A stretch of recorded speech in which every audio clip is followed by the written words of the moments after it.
By Hana Saeed, BBC Urdu, Lahore. Image copyright AFP. Image caption: Mira is in the midst of a court case over whether she is married or not. A Pakistani actress is embroiled in a 7-year-long court case over whether she is married or not. Artiza Rubab, who is known by her stage name Mira, has acted in commercially successful films, and won local awards for her work. Now, she's making headlines for another reason, because of a court battle against a man who alleges he's her husband.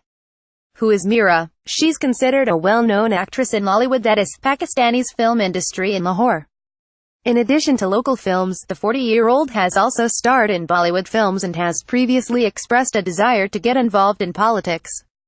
She is also known for her social media videos, and for her presentation style, which many find entertaining. Pakistanis like teasing her about her accent in English, something she tends to take sportingly, and a recent video of her singing the Titanic theme, "My Heart Will Go On," went viral, delighting and horrifying many. How did she get embroiled in the controversy? Image caption: The case has been colorful. On one occasion, Mira even sang outside the courtroom in 2009. Atiq Rahman, a businessman from Faisalabad, told journalists he had married Mira in a private ceremony in 2007. He said he was unhappy Mira hadn't acknowledged him publicly as her husband, and was still telling her fans she was single. He even produced a marriage certificate as proof of their marriage, and said he had filed several court petitions against Mira. In the applications, he argued she should be medically examined to prove she is his wife, that she should not marry anyone else before divorcing him, that he should have possession of a house where she is living, and that she should be restrained from going abroad.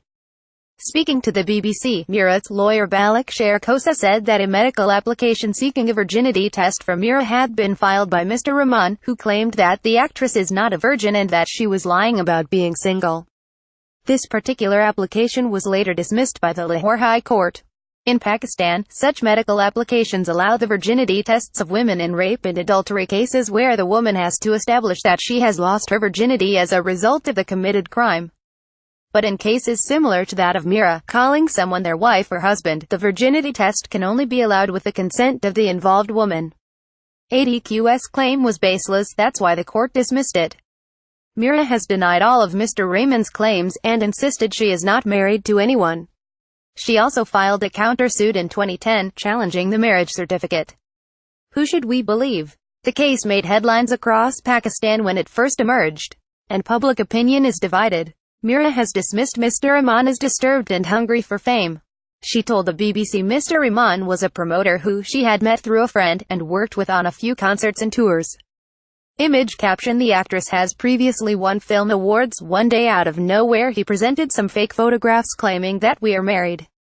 How can he be allowed to call me his wife? She argues that she would never have such a low-profile marriage in any case. I am a celebrity. Would I ever get married in a room so simply?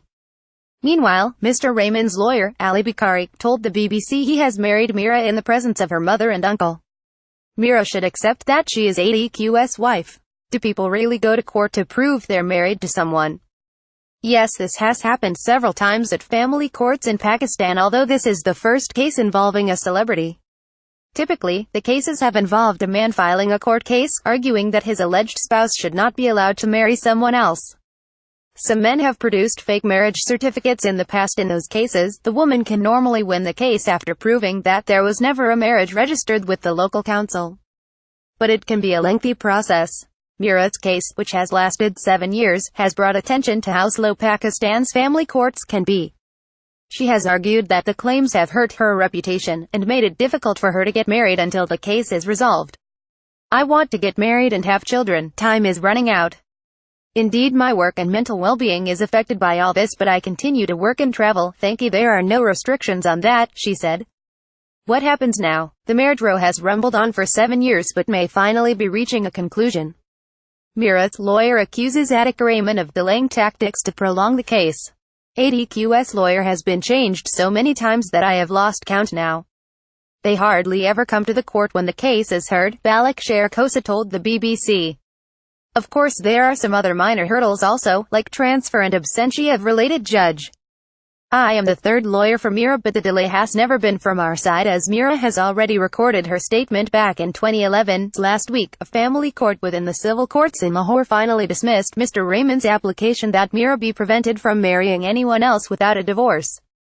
Even that did not bring matters to a close, however. Judge Babar Nadeem said the court had not yet decided whether the marriage certificate was genuine or fabricated, but that under the Family Court Act 1964, Mira could not be restrained from marrying anyone. However, he added that, if Mr. Rahman is later able to prove that he and Mira are married, the actress will be responsible for any legal consequences. Mira is still considering this a victory, saying justice has finally been served. Judge Nadeem has instructed both counsels to finish their arguments as soon as possible, and says a final court decision will be given before the 30th of December 2017.